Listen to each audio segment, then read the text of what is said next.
Welcome to Read with Steve, Episode 1. I'm your host, Stephen Brooks. This is a podcast where I read a book to you from the public domain. We're beginning with Mary Shelley's Frankenstein. Frankenstein, or The Modern Prometheus, by Mary Shelley. Letter 1, to Miss Seville, England. St. Petersburg, December 11th, 17. You will rejoice to hear that no disaster has accompanied the commencement of an enterprise which you have regarded with such evil forebodings. I arrived here yesterday, and my first task is to assure my dear sister of my welfare and increasing confidence in the success of my undertaking. I am already far north of London, and as I walk in the streets of Petersburg, I feel a cold northern breeze play upon my cheeks, which braces my nerves and fills me with delight. Do you understand this feeling? This breeze, which has traveled from the regions towards which I am advancing, gives me a foretaste of those icy climes. Inspirited by this wind of promise, my daydreams become more fervent and vivid. I try in vain to be persuaded that the pole is the seat of frost and desolation. It ever presents itself to my imagination as the region of beauty and delight. There, Margaret, the sun is forever visible, its broad disk just skirting the horizon and diffusing a perpetual splendor. There, for with your leave, my sister, I will put some trust in preceding navigators. There, snow and frost are banished, and, sailing over a calm sea, we may be wafted to a land surpassing in wonders and in beauty every region hitherto discovered on the habitable globe. Its productions and features may be without example, as the phenomena of the heavenly bodies undoubtedly are in those undiscovered solitudes. What may not be expected in a country of eternal light? I may there discover the wondrous power which attracts the needle and may regulate 1,000 celestial observations that require only this voyage to render their seeming eccentricities consistent forever. I shall satiate my ardent curiosity with the sight of a part of the world never before visited, and may tread a land never before imprinted by the foot of man.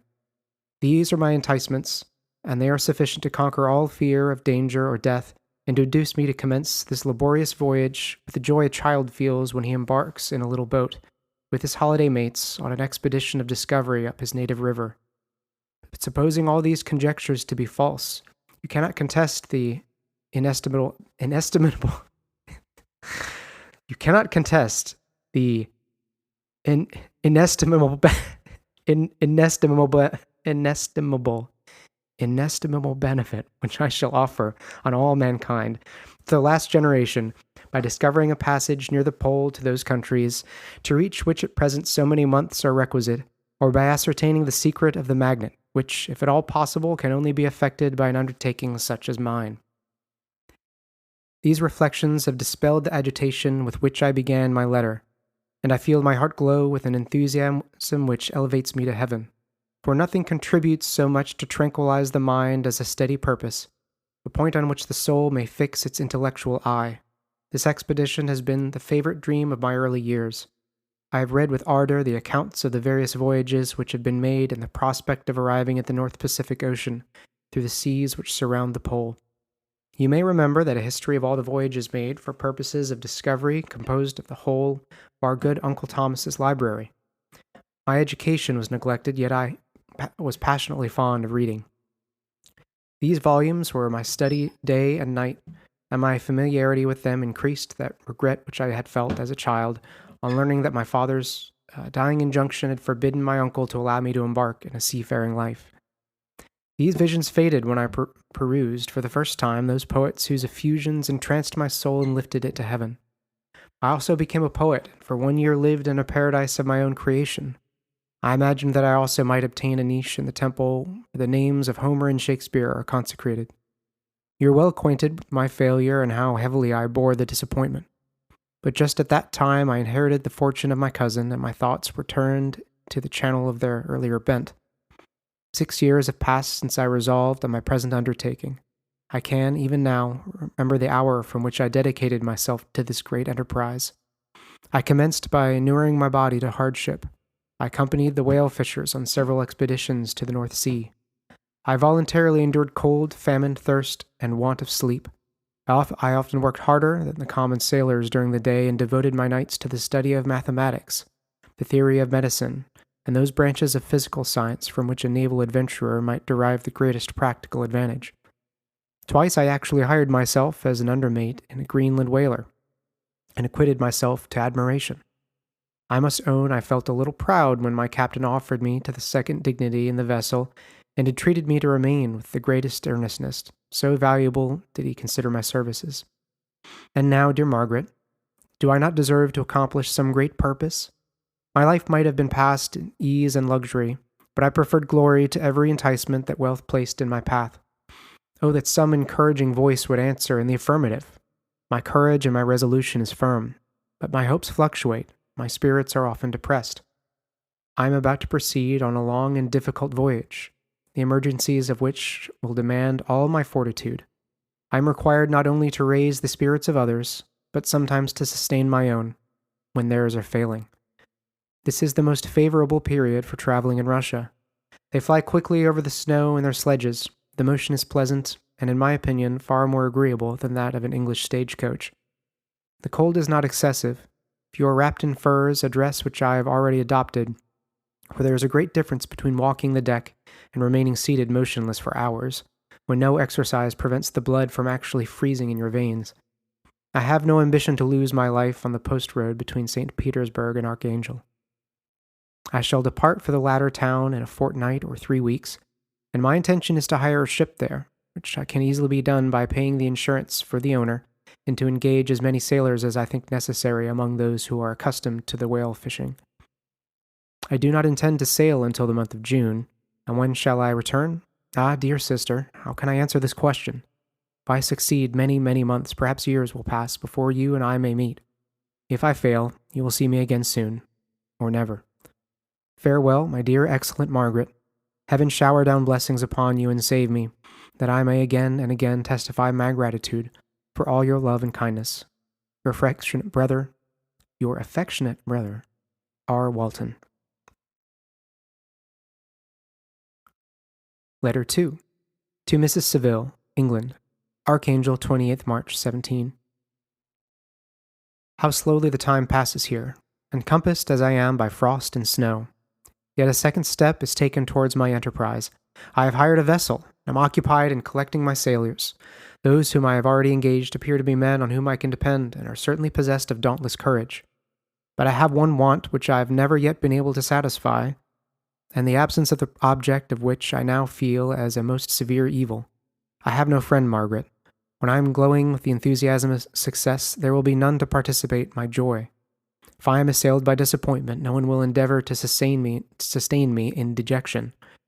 I shall commit my thoughts to paper, it is true, but that is a poor medium for the communication of feeling. I desire the company of a man who could sympathize with me, whose eyes would reply to mine. You may deem me romantic, my dear sister, but I bitterly feel the want of a friend. I have no one near me, gentle yet courageous, possessed of a cultivated as well as of a capacious mind, whose tastes are like my own, to approve or amend my plans. How would such a friend repair the faults of your poor brother? I am too ardent in execution and too impatient of difficulties, but it is a still greater evil to me that I am self-educated. For the first 14 years of my life I ran wild on a common, and read nothing but for our Uncle Thomas books of voyages. At that age I became acquainted with the celebrated poets of our own country, but it was only when it had ceased to be in my power to derive its most important benefits from such a conviction that I perceived the necessity of becoming acquainted with more languages than that of my native country. Now I am 28, and am in reality more illiterate than many schoolboys of 15. It is true that I have thought more, and that my daydreams are more extended and magnificent, but they want, as the painters call it, keeping. And I greatly need a friend who would have sense enough not to despise me as romantic, and affection enough for me to endeavor to regulate my mind. Well, these are useless complaints.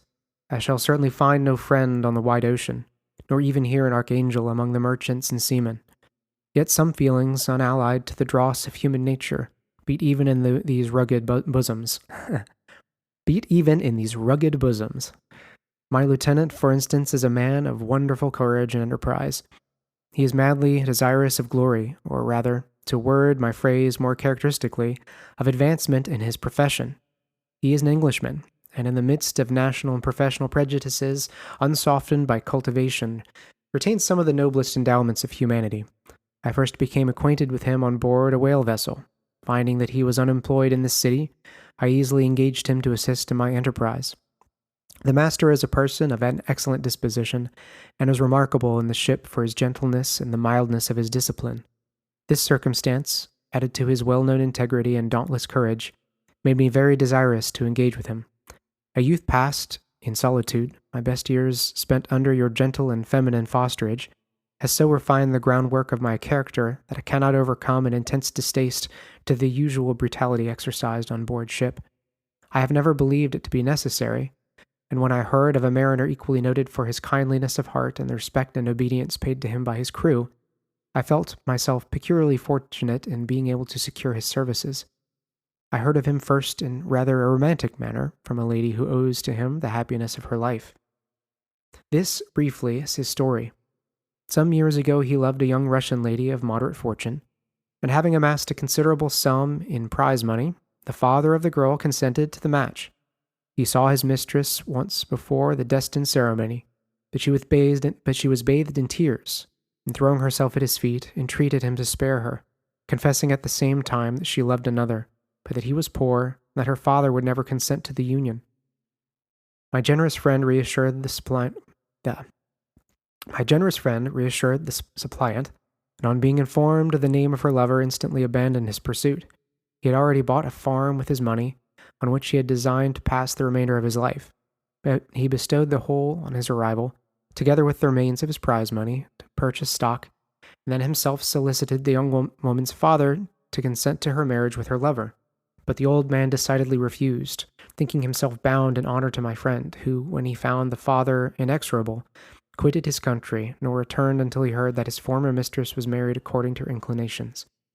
What a noble fellow, you will exclaim. He is so, but then he is wholly uneducated.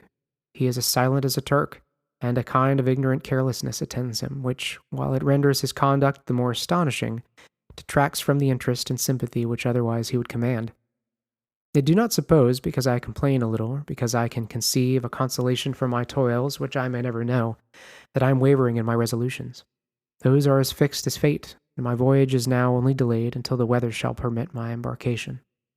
The weather has been dreadfully severe, but the spring promises well, and it is considered as a remarkably early season, so that perhaps I may sail sooner than I expected.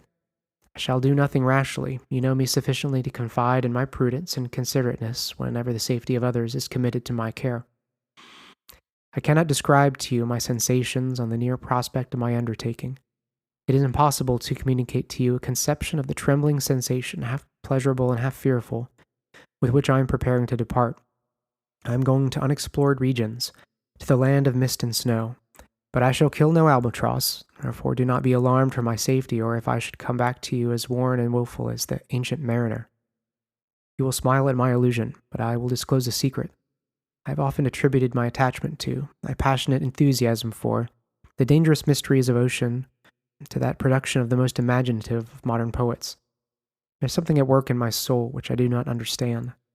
I am practically industrious, painstaking, a workman to execute with perseverance and labor.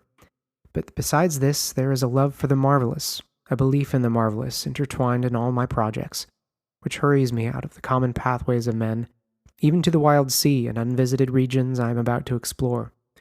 But to return to dearer considerations.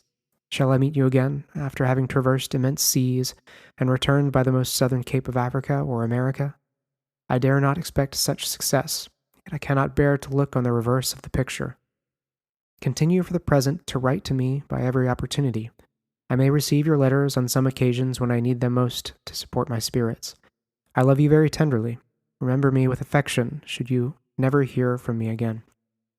Your affectionate brother, Robert Walton. Letter 3 to Mrs. Seville, England, July 7th, 17. My dear sister, write a few lines in haste to say that I am safe and well advanced on my voyage. This letter will reach England by a merchantman now on its homeward voyage from Archangel, more fortunate than I, who may not see my native land perhaps for many years. I am, however, in good spirits. My men are bold and apparently firm of purpose, nor do the floating sheets of ice that continually pass us, indicating the dangers of the region towards which we are advancing, appear to dismay them. We have already reached a very high latitude, but it is the height of summer, and although not so warm as in England, the southern gales which blow us speedily towards those shores which I so ardently desire to attain, breathe a degree of renovating warmth which I had not expected. No incidents have hitherto befallen us that would make a figure in a letter. One or two stiff gales and the springing of a leak are accidents which experienced navigators scarcely remember to record, and I shall be well content if nothing worse happens to us during our voyage. Adieu, my dear Margaret. Be assured that for my own sake, as well as yours, I will not rashly encounter danger. I will be cool, persevering, and prudent. But success shall crown my endeavors. Wherefore not? Thus far I have gone, tracing a secure way over the pathless seas, the very stars themselves being witness and testimonies of my triumph. Why not still proceed over the untamed yet obedient element? What can stop the undetermined heart and resolve will of man? My swelling heart involuntarily pours itself out thus. But I must finish. Heaven bless my beloved sister. R.W. Letter 4 to Mrs. Seville, England, August 5th, 17. So strange an accident has happened to us that I cannot forbear recording it, although it is very probable that you will see me before these papers can come into your possession. Last Monday, July 31st, we were nearly surrounded by ice, which closed in the ship on all sides, scarcely leaving her in the sea room in which she floated. Our situation was somewhat dangerous, especially as we were compassed around by a very thick frog. Our situation was somewhat dangerous, especially as we were compassed around by a very thick fog. We accordingly lay to, hoping that some change would take place in the atmosphere and weather. About 2 o'clock the mist cleared away, and we beheld stretched out in every direction vast and irregular plains of ice which seemed to have no end. Some of my comrades groaned, and while my own mind began to grow watchful with anxious thoughts, when a strange sight suddenly attracted our attention and diverted our solicitude from our own situation. We perceived a low carriage, fixed on a sledge and drawn by dogs, pass on toward the north, the distance of about half a mile. A being which had the shape of a man, but apparently of gigantic stature, sat in the sledge and guided the dogs. We watched the rapid progress of the traveler with our telescopes until he was lost among the distant inequalities of the ice. This appearance excited our unqualified wonder. We were, as we believed, many hundred miles from any land, but this apparition seemed to denote that it was not in reality so distant as we supposed. Shut in, however, by ice, it was impossible to follow his track, which we had observed with the greatest attention. About 2 hours after this occurrence, we heard the ground sea, and before night the ice broke and freed our ship. We, however, lay to until the morning, fearing to encounter in the dark those large loose masses which float about after the breaking up of the ice. I profited of this time to rest for a few hours. In the morning, however, as soon as it was light, I went upon deck and found all the sailors busy on one side of the vessel, apparently talking to someone in the sea. It was, in fact, a sledge, like that which we had seen before, which had drifted towards us in the night on a large fragment of ice. Only one dog remained alive, but there was a human being within it whom the sailors were persuading to enter the vessel. He was not, as the other traveler seemed to be, a savage inhabitant of some undiscovered land, but a European. When I appeared on deck, the master said, "Here is our captain, and he will not allow you to perish on the open sea." Upon perceiving me, the stranger addressed me in English, although with a foreign accent. "Before I come on board your vessel," said he, "will you have the kindness to inform me whither you are bound?" You may conceive my astonishment on hearing such a question addressed to me from a man on the brink of destruction, and to whom I should have supposed that my vessel would have been a resource which he would not have exchanged for the most precious wealth the earth can afford. I replied, however, that we were on a voyage of discovery towards the Northern Pole. Upon hearing this, he appeared satisfied and consented to come on board. Good God, Margaret, if you had seen the man who thus capitulated for his safety, your surprise would have been boundless. His limbs were nearly frozen, and his body dreadfully emaciated by fatigue and suffering. I never saw a man in so wretched a condition. We attempted to carry him into the cabin, but as soon as he had quitted the fresh air, he fainted. We accordingly brought him back to the deck and restored him to animation by rubbing him with brandy and forcing him to swallow a small quantity. As soon as he showed signs of life, we wrapped him up in blankets and placed him near the chimney of the kitchen stove. By slow degrees By slow degrees he recovered and ate a little soup, which restored him wonderfully. 2 days passed in this manner before he was able to speak, and I often feared that his sufferings had deprived him of understanding. When he had in some measure recovered, I removed him to my own cabin and attended on him as much as my duty would permit. I never saw a more interesting creature. His eyes have generally an expression of wildness and even madness, but there are moments when, if anyone performs an act of kindness towards him or does him any of the most trifling service, his whole countenance is lighted up, as it were, with a beam of benevolence and sweetness that I never saw equaled. But he is generally melancholy and despairing, and sometimes he gnashes his teeth as if impatient of the weight of woes that oppress him. When my guest was a little recovered, I had great trouble to keep off the men who wished to ask him 1,000 questions, but I would not allow him to be tormented by their idle curiosity, in a state of body and mind whose restoration evidently depended upon entire repose. Once, however, the lieutenant asked why he had come so far upon the ice in so strange a vehicle. His countenance instantly assumed an aspect of the deepest gloom, and he replied, "To seek one who fled from me." "And the man whom you pursued traveled in the same fashion?" "Yes." "Then I fancy we have seen him, for the day before we picked you up we saw some dogs drawing a sledge with a man on it across the ice." This aroused the stranger's attention, and he asked a multitude of questions concerning the route which the demon, as he called him, had pursued. Soon after, when he was alone with me, he said, "I have doubtless excited your curiosity, as well that of these good people, but you are too considerate to make inquiries." "Certainly it would indeed be very impertinent and inhuman of me to trouble you with any inquisitiveness of mine. And yet you rescued me from a strange and perilous situation. You've benevolently restored me to life." Soon after this, he inquired if I thought that the breaking up of the ice had destroyed the other sledge. I replied that I could not answer with any degree of certainty, for the ice had not broken until near midnight, and the traveler might have traveled at a place of safety before that time, but of this I could not judge. From this time, a new spirit of life animated the decaying frame of the stranger. He manifested the greatest eagerness to be upon deck to watch for the sledge which had before appeared, but I have persuaded him to remain in the cabin, for he is far too weak to sustain the rawness of the atmosphere.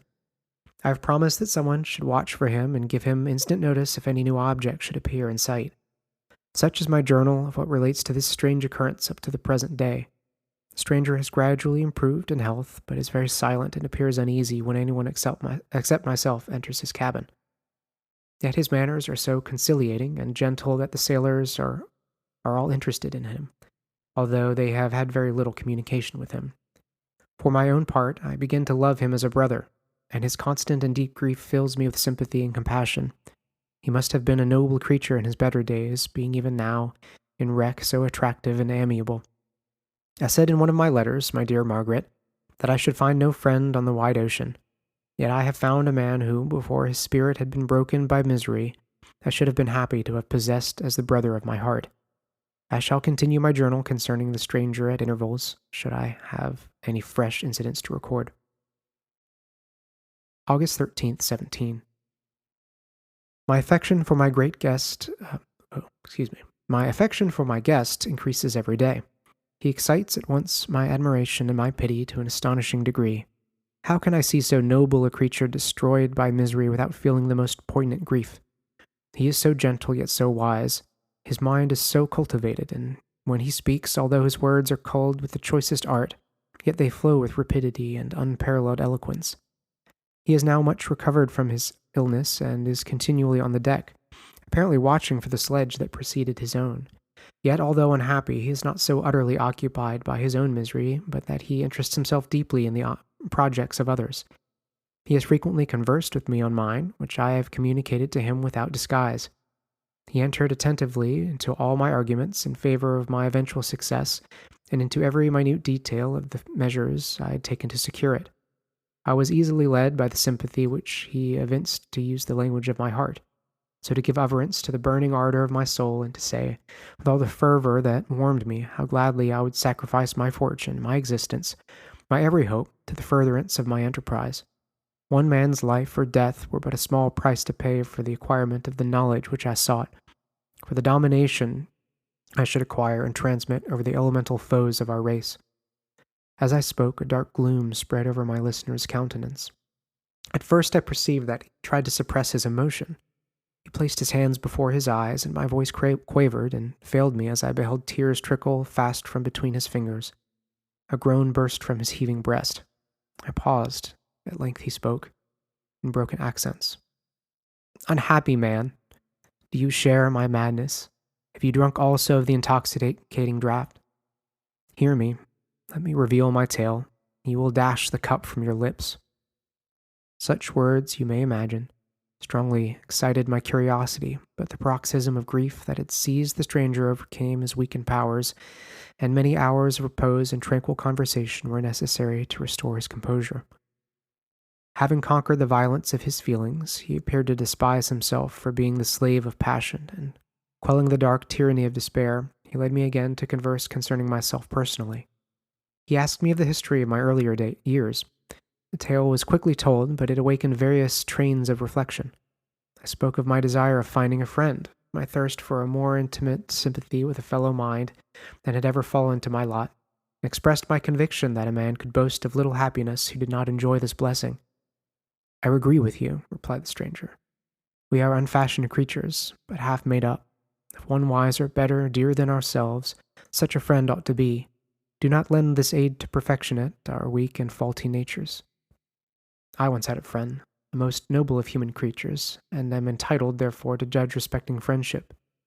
You have hope, and the world before you, and have no cause for despair. But I have lost everything and cannot begin life anew."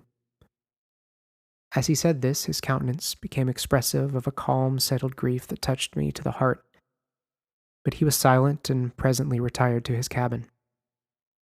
Even broken spirit as he is, no one can feel more deeply than he does the beauties of nature. The starry sky, the sea, and every sight afforded by these wonderful regions seem still to have the power of elevating his soul from earth. Such a man has a double existence. He may suffer misery and be overwhelmed by disappointments. Yet when he has retired into himself, he will be like a celestial spirit that has a halo around him, within whose circle no grief or folly ventures. Will you smile at the enthusiasm I express concerning this divine wanderer? You would not if you saw him. You have been tutored and refined by books and retirement from the world. You are therefore somewhat fastidious.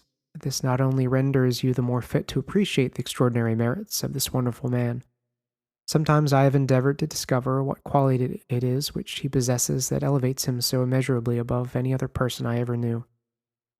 I believe it to be an intuitive discernment, a quick but never-failing power of judgment, a penetration into the causes of things, unequaled for clearness and precision, and to this facility of expression and a voice whose varied intonations are soul-subduing music. August 19th, 17. Yesterday the stranger said to me, "You may easily perceive, Captain Walton, that I have suffered great and unparalleled misfortunes. I had determined at one time that the memory of these evils should die with me, but you have won me to alter my determination. You seek for knowledge and wisdom, as once I did, and ardently hope that the gratification of your wishes may not be a serpent to sting you as mine has been.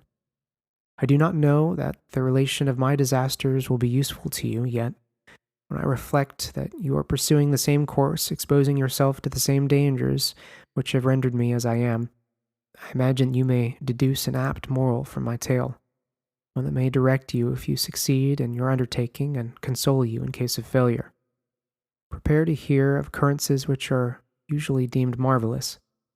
Were we among the tamer scenes of nature, I might fear to encounter your unbelief, perhaps your ridicule, but many things will appear possible in these wild and mysterious regions which would provoke the laughter of those unacquainted with the ever-varied powers of nature. Nor can I doubt but that my tale conveys in its series of internal evidence of the truth of the events of which it is composed. You may easily imagine that I was much gratified by the offered communication, yet I could not endure that he should renew his grief by a recital of his misfortunes. I felt the greatest eagerness to hear the promised narrative, partly from curiosity and partly from strong desire to ameliorate his fate if it were in my power. I expressed these feelings in my answer. "I thank you," he replied, "for your sympathy, but it is useless. My fate is nearly fulfilled. I wait but for one event, and then I shall repose in peace. I understand your feeling. continued he, perceiving that I wished to interrupt him. But you are mistaken, my friend. If thus you will allow me to name you, nothing can alter my destiny. Listen to my history, and you will perceive how irrevocably, irrevocably, it is determined. He then told me that he would commence his narrative the next day when I should be at leisure. His promise drew from me the warmest thanks. I have resolved every night, when I am not imperatively occupied by my duties, to record, as nearly as possible in his own words, what he has related during the day. If I should be engaged, I will at least make notes.